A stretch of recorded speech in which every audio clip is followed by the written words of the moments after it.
Aquaculture is defined to be the breeding, raising, and harvesting of organisms such as fish, shrimp, algae, aquatic plants, crustaceans, and mollusks from any type of aquatic environment, and has been utilized in the service of producing marketable food, commercial products, and for scientific research.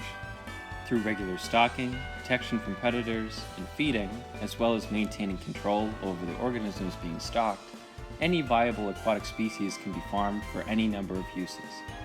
This industry contributed 42% of total seafood production worldwide and is not limited by natural productivity in the manner that some capture fisheries are. Those species which are chosen to be aquacultured must be biologically understood and economically viable to grow.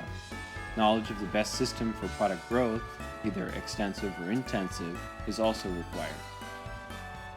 The Atlantic slipper limpet, Crepidula fornicata, is a native species of the North Atlantic coast of the United States and is known to range from Essomac Point along the coast of Canada to the islands of the Caribbean. During the transportation of American oysters, Chrysostrea virginica, from the Long Island Sound to England and other European nations, C. fornicata was introduced to this region and now inhabits nearly all European coasts, as well as the English Channel.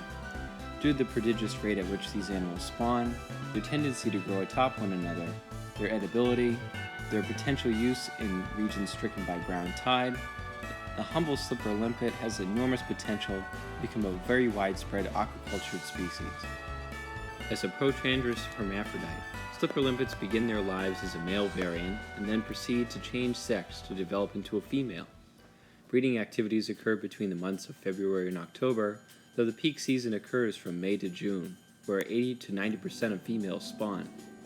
The females typically spawn twice a year following neap tidal conditions, during which the spat settle alone or atop a previously existing stack. Should a juvenile settle on an established stack, it may remain male for a period of up to 6 years due to pheromones released by the female lower down in the stack. After 2 months of settlement, slipper limpets typically achieve 4 millimeters in size, with the first larval release of females occurring after 300 days of growth. The larval phase lasts approximately 4 to 5 weeks, with egg incubation requiring 2 to 4 weeks, and males are capable of breeding as soon as 4 months after fertilization. Female Atlantic slipper snails are able to lay 11,000 eggs per spawning period, all of which are contained in roughly 50 egg capsules. Slipper snails are filter-feeding invertebrates and are suspension feeders, much like bivalves like oysters or mussels, and they mainly feed on phytoplankton as both larvae and adults. These snails are able to filter at similar rates to other mollusks that feed in this way. In 2008, Blancard et al. Conducted an experiment in which the larval growth conditions for oysters and Atlantic snails were compared under several food conditions, in which the C. fornicata were found to be able to feed on a wider variety of cell sizes. Due to the prodigious nature of their spawning and stacking behavior, C. fornicata serves as an excellent species for increasing species diversity in the benthic environment by providing 3D-dimensional structure for slow-swimming animals with their shells.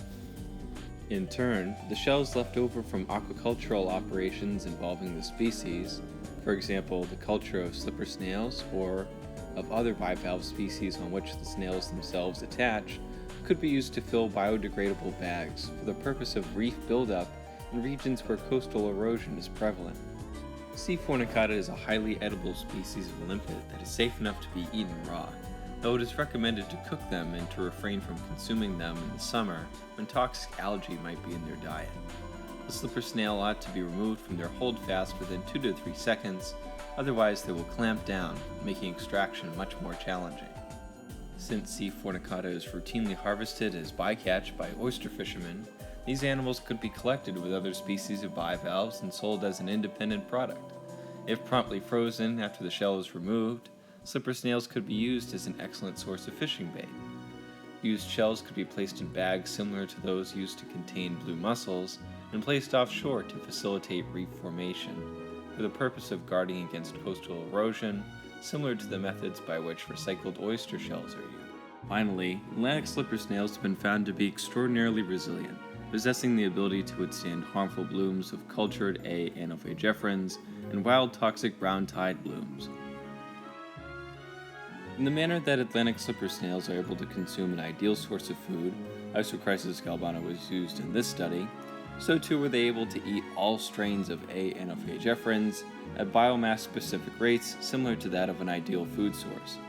The feeding rates of the Atlantic slipper limpet was compared against M. mersenia, which performed more poorly when fed A. anophagephorans and had lower rates of water clearance.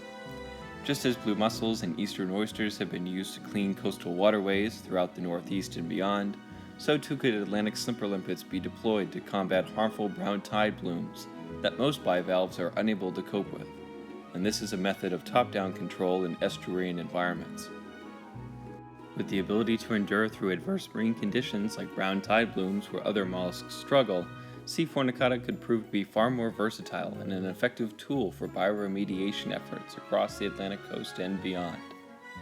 The greatest hurdles for the commercial aquaculture of Atlantic slipper limpets would first be convincing the general public that these snails are perfectly safe to eat and that they can be quite delicious when prepared properly. Though growers may find them a little tougher to extract than some other mollusks, C. fornicata could be grown right alongside C. virginica and M. mercenaria throughout New England without significant changes to current methods employed by growers. Even if commercial sale of slipper snails in the form of food-based products or fish bait proved to be less viable, the value of their ability to clear coastal waterways alone would make them profitable to grow and to deploy them as a means of bioremediation. In conclusion, the little Atlantic slipper limpet has enormous potential to break onto the scene of marine aquaculture and may soon be coming to an aquatic farm near you.